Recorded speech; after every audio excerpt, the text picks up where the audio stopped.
This report clearly shows there has been a big rebound post the first year of the pandemic, so now into the second year of the pandemic. I think the important thing to recognise, though, is that while CEO pay and profits have increased, wages have really stagnated over that time. So I think if you are taking a look at the disparity between CEO and worker pay, that may be a cause for concern and certainly will be of concern to some investors. Are there greater opportunities now for shareholders and investors to challenge CEO packages?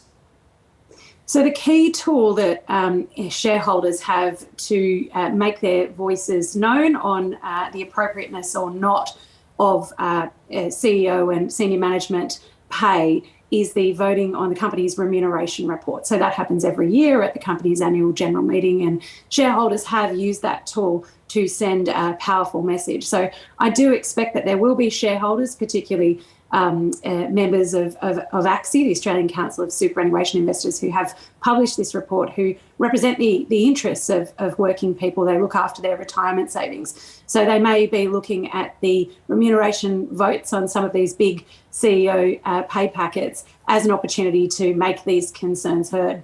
How do you feel about the ability of investors and shareholders to challenge through that process? Is that adequate, or should there be some other means?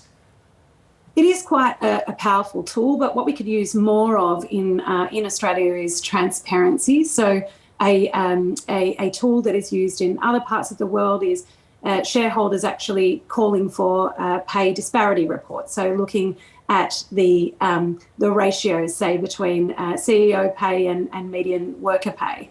Now, that is something that is being called for by other organisations like the Australian Shareholders Association. That would really add to our mix of tools and data in Australia, and that would be very welcome. But currently, that remuneration voting does provide a powerful tool for shareholders to make their concerns heard. If you get a 25% vote against a remuneration report, that's considered a strike. And if you get 2 strikes, then there's the opportunity to spill the board, so to have a vote on the entire board. So it is a powerful tool, and it should be used where investors consider that the gap between CEO pay and social expectations is so severe as to be a threat to shareholder value over the long term. So where a company is doing something that has the potential to impact its social licence to operate, its standing in society and its reputation in society, then shareholders do have a legitimate concern about long-term shareholder value. What do you say of the argument that if you want the best, you've got to pay for them? Well, I think there's truth to that as well. So it really is getting that balance right. So where companies are performing strongly, there is an argument to keep that talent and to incentivise even better performance. And we certainly see incentives across non-financial metrics increasingly being used. So emissions reduction, for example, is a way that shareholders and boards are actively seeking to incentivise senior management to reduce emissions, to have lesser climate impacts.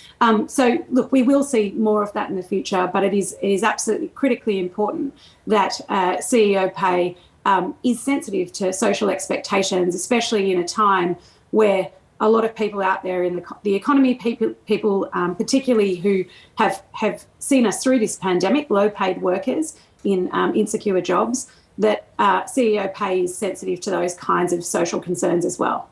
But is it sensitive to social expectations at the moment or not if we're seeing this inequality? Well, no, I think that's the point, that there is some recalibration that may be necessary, and certainly we expect shareholders to be making those concerns known through the remuneration voting at upcoming AGMs, where they consider that disparity is simply too great. What is happening with inequality in Australia, and what impact does that have on society? Well, we are seeing inequality increase. So we're seeing corporate profits go up and wages really stagnate. and that means, and we're seeing growing inflation. So the cost of living is rising. We are seeing more people in poverty and more people in vulnerable and insecure work.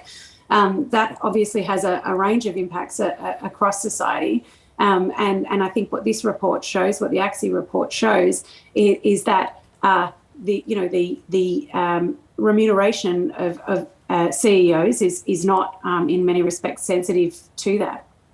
Okay, Bryn O'Brien at Culburra Beach on the south coast of New South Wales, thanks so much for talking to us today.